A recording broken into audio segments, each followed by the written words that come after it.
Hi friends, అక్షయ పాత్ర వంటలకు స్వాగతం. ఈరోజు మనం చేస్తున్న రెసిపీ చైనీస్ స్టైల్లో ఫ్రైడ్ రైస్. ఫ్రెండ్స్, ఇది సేమ్ చైనీస్ స్టైల్లో ఉంటుందండి. చైనీస్ టేస్ట్ తగులుతుంది మీకు. మీరు కూడా ఇంట్లో ట్రై చేయండి. ఎలా ఉందో నా కామెంట్ రూపంలో తెలపండి. ఇప్పటివరకు నా ఛానల్ సబ్స్క్రైబ్ చేయకపోతే సబ్స్క్రైబ్ చేయండి. ఫ్రెండ్స్, మన అక్షయ పాత్ర ఛానల్లో ఇప్పుడు మనం వెజ్ ఫ్రైడ్ రైస్ తయారు చేస్తున్నాము. ఇది చైనీస్ స్టైల్లో తయారు చేస్తున్నామండి. దానికోసం మనం ముందు ఇదిగోండి ఇలా పెద్ద సైజు కడాయి పెట్టుకుందాము. కడాయి చాలా వేడెక్కాలండి. ఇది చాలా వేడెక్కిన తర్వాత ఇది మొత్తం మనం ఫ్రైడ్ రైస్ రెసిపీ మొత్తం మనం హై ఫ్లేమ్లోనే చేసుకోవాలా. ఇది కొద్దిగా ఇట్లా బాగా వేడెక్కినాక ఇందులో మనం నూనె వేసుకుందాం. నేను 1.5 పావు నూనె పోసుకున్నానండి. ఇది ఇంచుమించుగా 2 టీ స్పూన్స్ ఉంటుంది. ఫ్రైడ్ రైస్కి ఆయిల్ ఎక్కువ పడుతుంది. మనము కావాలంటే తగ్గిద్దాం అనుకుంటాం, కానీ ఈ ఫ్రైడ్ రైస్ ఆయిల్ ఫ్లేవర్లోనే బాగుంటుందండి. కొద్దిగా ఇలా వేసుకున్నాక ఈ ఆయిల్ కొద్దిగా వేడయ్యాక తరిగి పెట్టుకున్న పచ్చిమిర్చి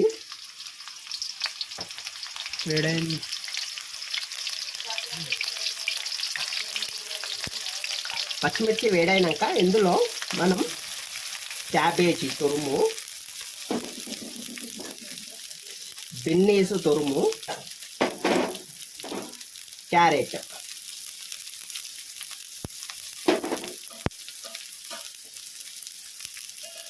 ఒక రెమ్మ కరివేపాకు, కొద్దిగా ఆనియన్ మామూలుగా ఆయిల్లో కూడా వేసుకోవచ్చు, కాకపోతే దీంట్లో ఇలా పచ్చిగా ఉంటేనే బాగుంటుందండి. ఆనియన్ వేసేసుకొని ఒకసారి కలిపేసుకుందాం దీన్ని మొత్తం.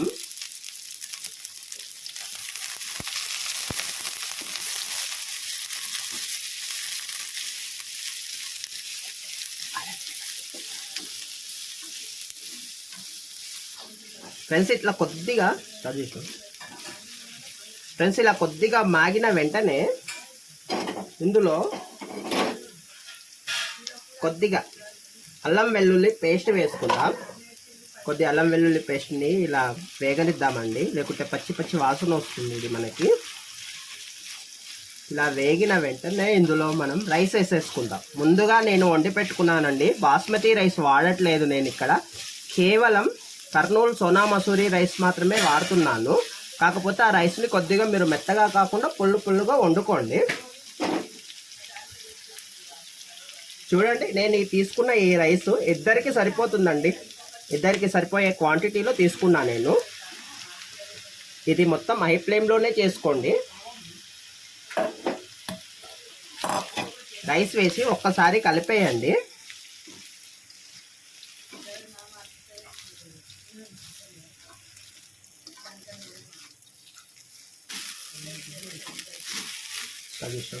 ఫ్రెండ్స్, చూడండి ఎలా అయ్యిందో. ఇందులో ఇప్పుడు మనం దీనికి కావాల్సినవి అన్నీ వేసేసుకుందామండి. Ingredients: 1 teaspoon soya sauce, 1 teaspoon vinegar, tomato ketchup, tasting salt, Ajinomoto అంటారండి దీన్ని, కారము మీరు మీ ఫ్లేవర్కి తగ్గట్లు వేసుకోండి. మీరు ఎంత తింటారో అంత వేసుకోండి, ఎక్కువ ఏం వేసుకోకండి. మీ టేస్ట్కి తగ్గట్లు మీరు వేసుకోండి. ఉప్పు,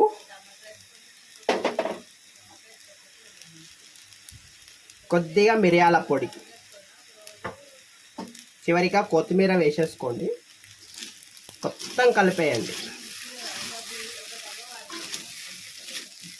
చూడండి ఫ్రెండ్స్, దీని స్మెల్ ఎంత బాగుందో అసలు. చూడండి, పొయ్యి మాత్రం హై ఫ్లేమ్ మీదనే ఉండాలండి. దీనికి హై ఫ్లేమ్ మీదనే ఉండాలా. స్మెల్ అయితే చాలా బాగుందండి. మీరు కూడా ఇంట్లో ఒకసారి ట్రై చేయండి. ఫ్రెండ్స్, దీనికన్నా ముందు నేను రెస్టారెంట్ స్టైల్లో ఒకటి ఫ్రైడ్ రైస్ చేశానండి. అది దానికి దీనికి టోటల్లీ డిఫరెంట్ ఉంటుంది. ఆ వీడియో కూడా ఒకసారి చూసి లైక్ చేయండి. ఎలా ఉందో కూడా కామెంట్ రూపంలో తెలపండి. ఇంతే ఫ్రెండ్స్, ఎంతో రుచికరమైన చైనీస్ స్టైల్లో ఫ్రైడ్ రైస్ రెడీ అయిపోయింది ఈరోజు మనకి. ఇంకో ప్లేట్లో సర్వ్ చేసుకొని తినేద్దాం.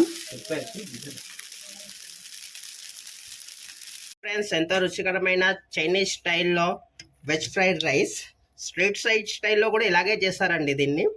ఎలా ఉందో మీరు మీ ఇంట్లో ట్రై చేసి కామెంట్ రూపంలో నాకు తెలపండి. Thank you for watching.